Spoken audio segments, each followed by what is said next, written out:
What's up, world? Lakes Orlando here for Joint Ventures Live. About a minute or two late, but it's all good. You know what that is. Let's get some smoke going. Honored to have Uncle Stoner on just again here. Got some cool stuff to talk about with y'all today.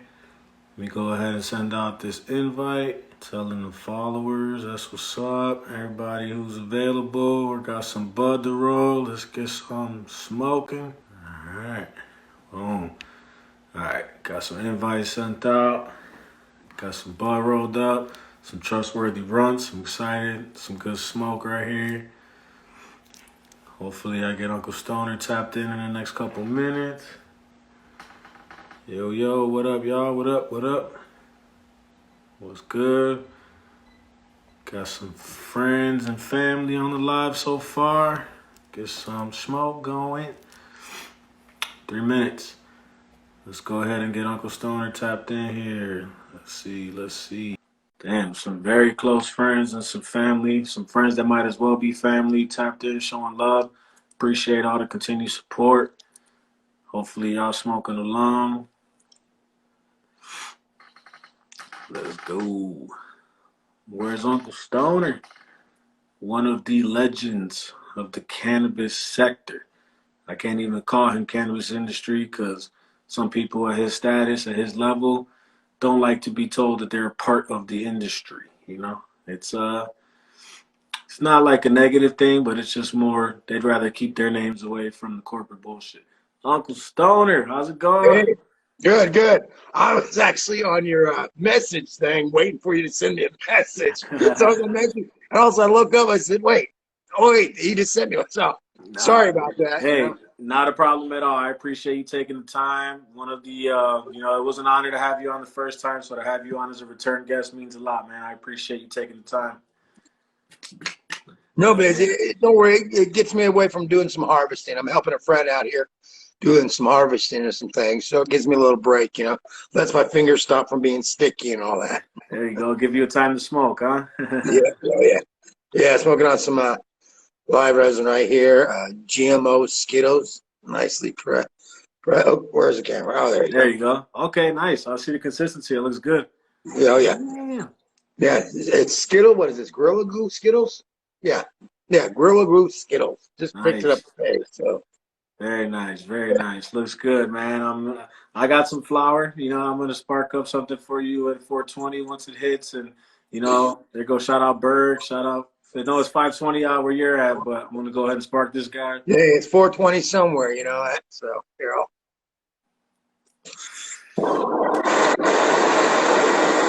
Yeah, Uncle Stoner don't play with those dabs. You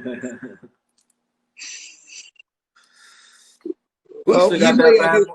Yeah, I got my cold cock big old banger, and they got this really nice doghouse glass, custom glass one. I usually dab out of that, but that's when I want to do really good size half-gram dabs. But I just want to get to maintain my high. I just pick up the old nectar collector here. And Yeah, no, that thing's been holding off for a while because I remember, speaking of that nectar right there, I know you had that since we were back in Buffalo. So, shout out to what you're doing, and thankfully things are getting back to normal. So, I know you are bringing Squash Off very much back. So, wanted to yeah, give you a chance to talk about Squash Off and the return of the Squash Offs. well, our very first one is going to be in Vegas, which is neat because it's our first ever doing one there. It's going to be in conjunction with Hayes Radio Network. You check them out on Instagram. Also, Beast 2, but just Hayes Radio Network is the easiest way to find them. Yeah. They're doing the Secret Cup. In conjunction with that, we're doing at the super high-inclusive VIP golden ticket party. We're doing a squash-off competition. And then the following day, we'll be announcing the awards at the Cannabis Business Award Show that they're having there as well. Very So nice. it's going to be very interesting. It's going to be our first one. We had to take the whole year off last year because of COVID, of course. Yeah. And then we had a lot of different ones planned. So now we're slowly getting back into being able to do them again. So we got that one, July. Right now, we're still in talks with Champs. Love Champs, big crowd. Jeff Lot of Hirschfield, great new guy. products. Always good fun time there. Looking at maybe doing a CBD squash off with them in Vegas as well at the end of the month.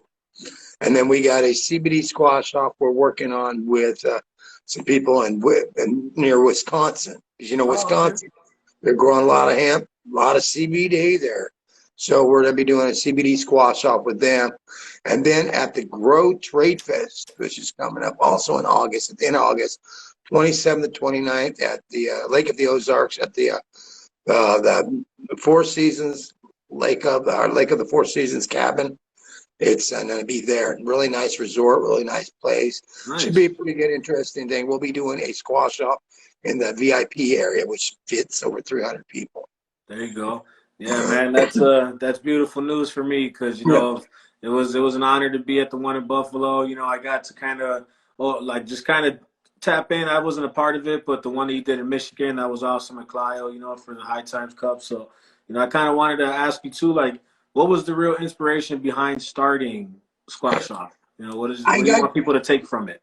Well, knowledge, and knowing what cannabis should look like when it's real good cannabis, what the trichome formation should look like, why all the heads should still be there, instead of just all the heads missing and just the stems, because the stems just hold. It's just a transfer of all the cannabinoids up into the head. So there's only residue of all the good stuff, THC and all that stuff. I wanted people to be able to learn, and I wanted to create an honest, transparent contest where you couldn't buy it. It's all done out in the open, where my panel of judges face the audience and give the reason behind the scores to the audience, and the audience can ask them questions behind the reasoning. I ask them questions. Everything's done where everything's blind. They just put a nug and a number in front of them. Right. And from that, they smell it, and we put it up on the microscope, project it up to the TV screen so the audience can see and the judges can critique. So they get to learn from that and understand what goes into making good flour. And then to see it from flour formation pressed into rosin and be able to see that different rosin. And if it's the same, same strain, a lot of times if it's grown maybe a mile or two apart, but different nutrients and different this and all the different scenarios, how they grew it and everything, the rosin turns out differently. So it's nice to see that different consistency and everything in the rosin, and for people to sit there and see it from flour form down to an extracted non-solvent form. It's pretty nice. I like it, and I like being able to get that knowledge back, and people can walk away understanding what makes good flour. What makes it, why is it, what makes it, how long should someone cure for? How long should someone not handling? All that goes into this competition, from the handling to everything. Right. On it, Yeah. So I wanted to ask too, like, obviously, what you do with the competition, it's kind of hard to sit there doing like, giant concentrations of particular different variations of concentrates. But I kind of wanted to ask you, why was rosin your choice? Why do you prefer the rosin, extraction process compared to the others? Well, as far as everything, or as far as the extract form? Just extract form, Because it's extract form, because it is the most honest form of solventless free. Right. Even water is a solvent. I know it's, but it's a solvent. But with just heat and pressure, there's no solvent. Just heat and pressure, and you get that natural rosin from it, that natural terpene profile, everything. It's just so beautiful when you get that, and especially when you smell that flower and then you press it, and all of a sudden that terpene profile that you smell just blossoms up. Right. Or something that you smell, you just smell the hint of a terpene profile. And you're like, oh wow, that smells good. I wish that had come out a little bit more. As soon as you press it, all of a sudden that little hint that you really like really comes out. And you're like, that flavor profile's there. Yeah, that flavor profile just boom pops out and stuff. So so that's why. Yeah, no, I think that's awesome, just to get that so many different experiences of the same plant. You're going from opening the bag or opening the jar to smelling it to really looking at it, going under the microscope, having other people look at it and share your opinions, and then turning it into rosin, dabbing it right there on the spot. And I think that's one of the most like interactive and involved and right to the point ways to actually judge a strand. So I think so people honestly learn something from it. It's not done behind closed doors. That way, unfortunately, a lot of these competition seems like the people that place the highest are the ones that also paid the most. The big sponsors. I'm not saying some of these companies didn't have great product, Yeah. But it got so tainted where people could honestly know if this person won because their cannabis really stood out, Right. or if it's because they paid that money. Well, with mine, there's, I don't care. There's no way to buy our competition. It's all done 100% honest. I mean, there was a few times when we first started, we let a few of our judges, a few of the people that enter, be judges. And even them when because it was just a number. When they got their flower in front of them, they sometimes they sit there and talk shit about their own flower. I Yeah. remember Soma in Amsterdam. He got his flower. I knew it was his. And he's like, well, just like I tell everybody, the cryocone formation, everything looks great, but they should have let it go 2 more weeks. Right. And that was him talking about his own flower. Of course, he didn't know because I said no one knows. And most people, a lot of people, you get 3 or 4 of the same strain entered. So if they think they know what their strain smelled like, it could be someone else's. Right. But some people are like, oh, that's still not fair. I went and changed it. So yeah, okay, if you enter, you can't judge. So it's all 100%. So no, because people do trying. If they lose, there are sore losers there. Say, Yeah. oh well, no, that person voted on theirs. Which we could sit there and say, well, here, let's look at their scorecard. This was their number. Wow, look at their Right. score. But yeah. And that's the other thing. We show people the scorecards, all that. All my judges, I request, please do social media. Let your Yeah. followers see you judge. Let them see, because I want to keep it most honest, and I want to give the good PR to all those people that do win a place and stuff, and that took that Yeah. effort and that love to enter that flower into our competition.